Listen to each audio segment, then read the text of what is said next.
Republica. Medyo mababa lang yung range. Oo nga, no, naisip ko rin yung Ibur. Oo nga, Ruby pwede kasi naka-marksman din naman sila, may DPS sila. Pero it is what it is. OHEV Moscow ang kanilang ilalatag. And para dito sa game number 1, again, testament at statement itong magiging laro na ito para burahin yung kanilang pagkakatalo ng mga unang araw dito sa ating week number 1. At gusto mong tapusin ang week na ito na may panalo.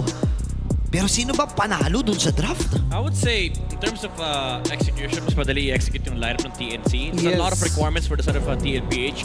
Number 1, yung first level 4 rotation ni Carl TZ. It has to be in the mid lane. Kailangan nila makontrol itong Valentina na nasa mid. Kasi if hindi, mawawala yung access nila doon sa snowball na pwedeng makuha ng YSS. And if mawala yun, they have to play the scaling late game aspect of their lineup, which does go against doon sa nilatag na keys to victory ni Wolf kanina sa The Howl, na greedy setup na naman yung hawak ng TLPH. Naku, aabangan natin kung magmamaterials ba lahat ng mga nakita natin dito sa draft sa pagpasok ng game number 1. And ang ganda tutukan, no, yung mga early rotations na hindi natin na-best out dahil nga sa mga paunang galaw na ganito. Lancy, I think confident naman si Lancy sa paggamit ng isang isang Valentina. Isa to sa mga heroes na kayang pumalag sa mga damage type na jungle, no? Uy, Sanji. Teka lang, medyo yung pag ganong lipad, may gustong plano pero hindi plano just to bait out kung meron man talagang go for the side of TNC. Oo, yung plano pala, aeroplano, lumipad-lipad lang saglit. Pero TLPH, kung papansinin natin, okay ang nagiging ikot. Sabi ni Carlito, sige, focus tayo kay Benny Cutie. Pinag-uusapan natin kanina yung mga ginto-ginto. At pumunta na si Carlito dun sa may bandang itaas. Inaantay niya yung kanyang level 4, pero may pokes din. Alam mo, medyo worried ako sa sa game ng TNC. Medyo passive yung approach ng yung Hylos sa Gatot Kacha against the Hylos of JP. Parang di pa nagagamit yung Revitalize. Kapag lamang ka sa mid, tapos wala masyado nangyayari, actually lamang dyan yung kabila Kasi hindi siya force na mag-react. Imagine mo kapag umabot sa Turtle, may Glorious Pathway, may Revitalize, walang na-enforce na trade mula rito sa TNC.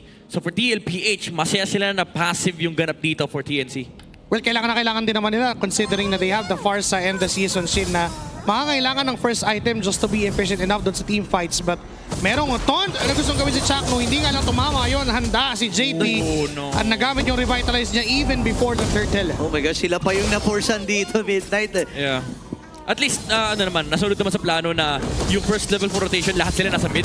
Kasi yun nga lang, wala nang Revitalize dito yung Gatot Kacha. Okay, Mountain Shocker nagamit. Sanford sa may madalikod. Saida, papasok na rin. At ang Turtle, sino makakuha? At Glorious Pathway ay nagamit. Five is gonna be Saida securing that one. Napakagandang zone mula kay Chakno at kay Trimar. Pero may Feather Strike na gagamitin si Sanji at si Chakno ang naiwan. First blood para sa Team Liquid. Pero here comes the retaliation.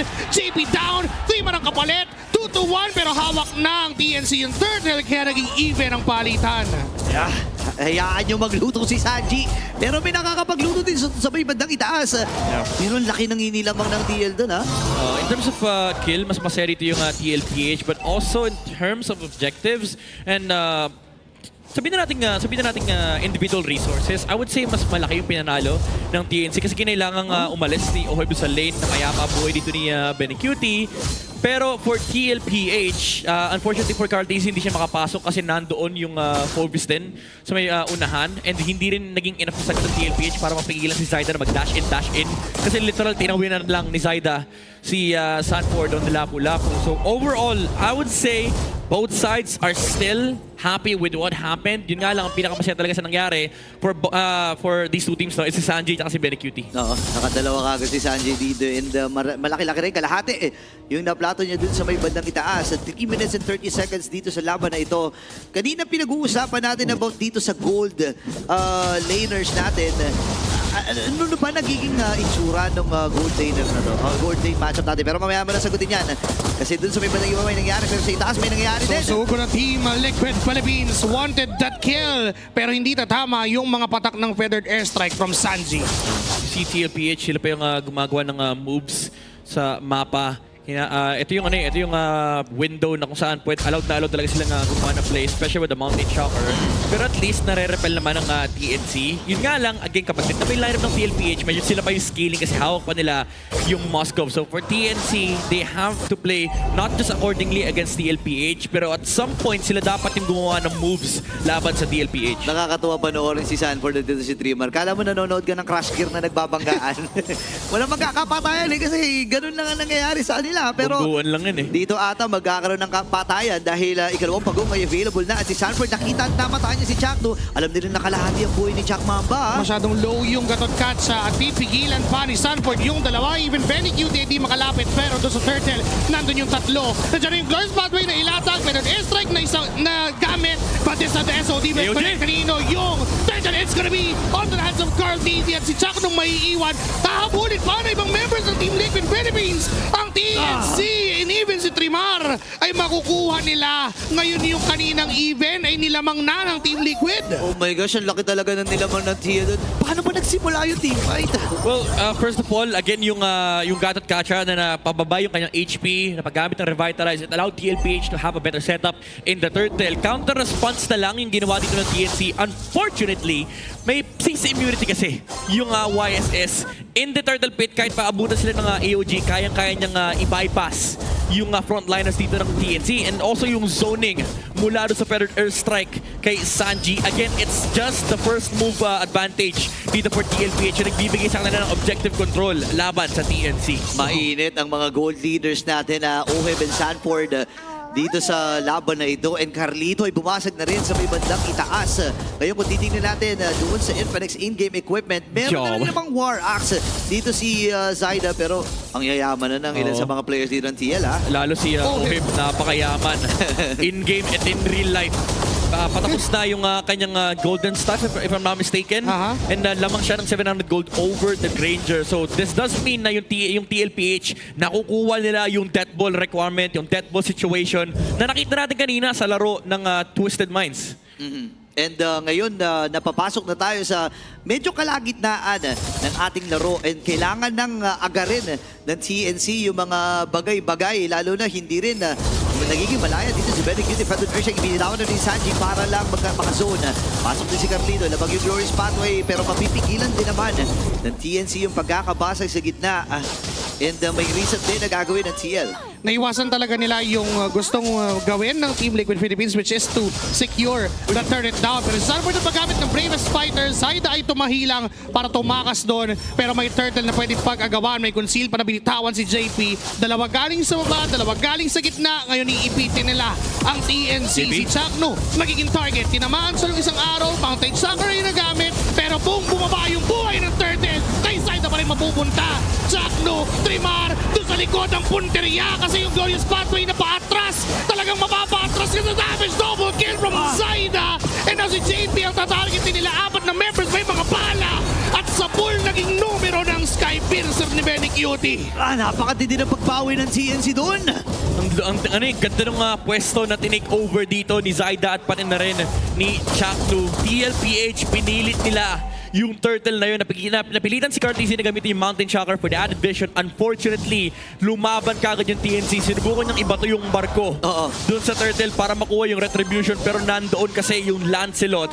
And because of that, nawala yung mga spells sana na panglalaban nila versus TNC. And because of that, Chakno was just able to go in front and not care about dying at all. Sinasaro niya lahat ng damage output ng TLPH. Dagdag mo pa dyan yung nakaw. If I'm not mistaken, yung nanakaw na Glorious Pathway mula kay Lancy. Sa totoo lang, hindi rin clear sa akin kung na-dodge pa ni Zaida yung SOD kasi bigla siyang naging vulnerable. Feeling ko nag-corner siya dun eh. Kaya naiwasan niya yung SOD. Feeling ko magbabago yung istorya at yung itsura ng laban na yun kung nakapunta at nakasama rin itong si Oheb no? Lalong-lalo na yung farm niya ay 7K. That's 1K advantage. Pero here comes JP na mag-Glorious Pathway sana palikod pero wala sila naabutan. Yung Tole lang ang naging target pero ito yung ninakaw na Glorious Pathway. Papalag naman ngayon ang TNC kontra TL, pero Sanford sa likod, si Medicuti ang punteriya, pero sa gitna at sa harap, si JP ang mawawala. SOD will connect. Pero akala kong di na papasok ay papasok pa. Lumaban muli ang team Liquid Philippines, pero inatrasan lang sila tinakbuhan ng TNC. Hindi nila nagamit din si Benny Cutie. Nice bravest fighter para dito kay Sanford at nailayo yung main damage dealer dito ng TNC. At this point, kailangan ng makapag-adjust ng TLPH yung ginagawang teamfight ng TNC.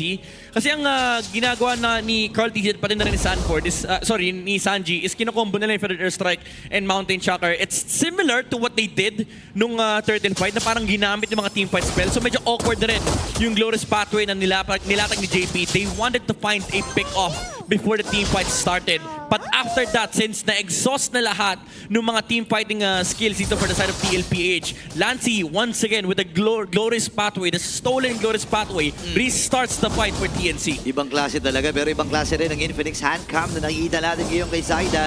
Ganyan pala Conceal? gumamit ng Lancy Loda, pero nandun yung conceal play. Pero habang nangyayari mga bagay na yan, at tapay din si Sanji, Feathered Airstrike, nagawa na rin niya.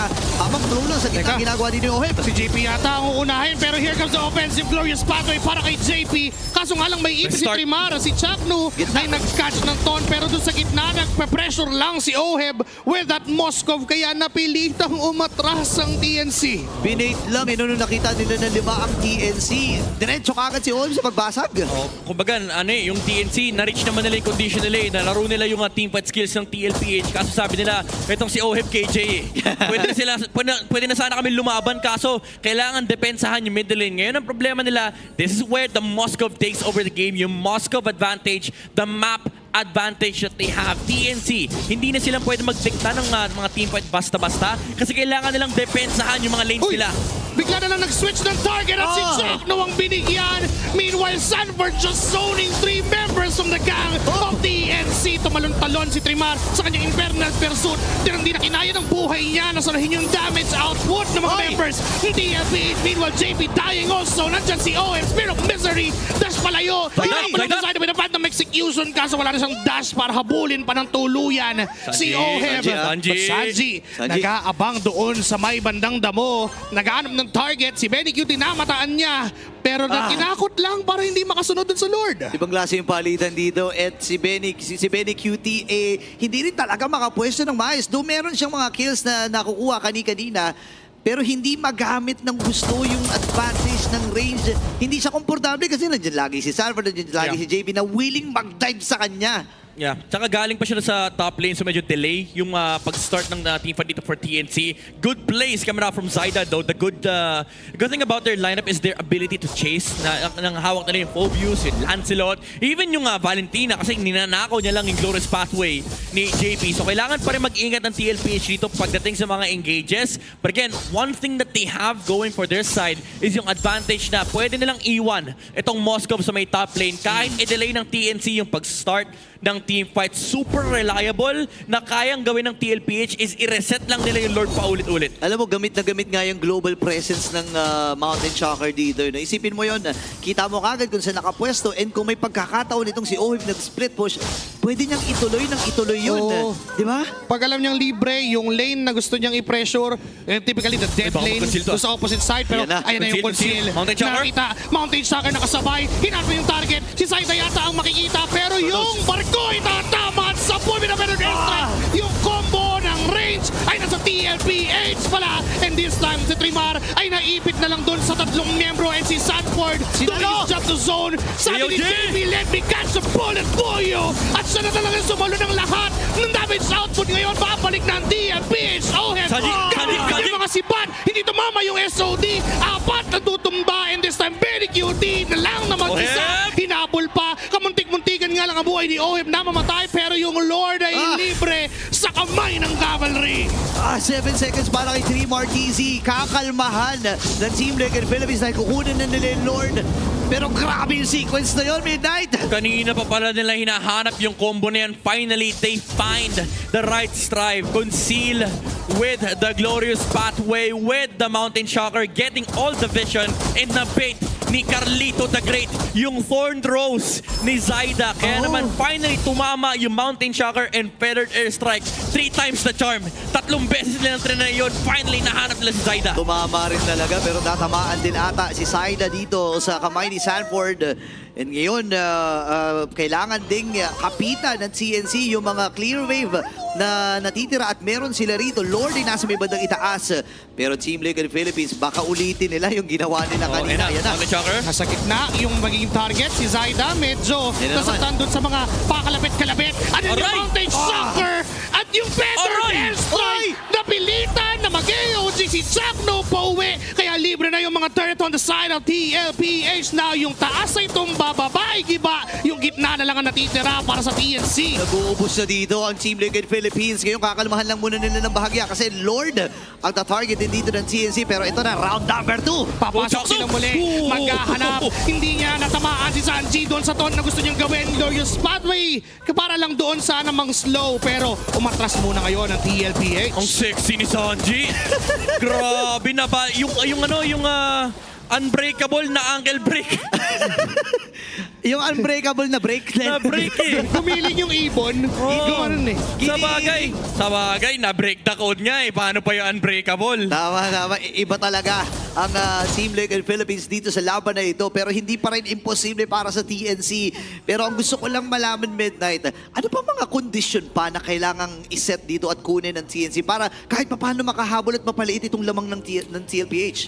Kailangan maganda yung setups ni Chaco pa rin na Streamer. First of all, kailangan talaga body sacrifice. Itong Phobius, siguro dive either the Moscow or the YSS or Aray ko! Streamer dito. Yun lang!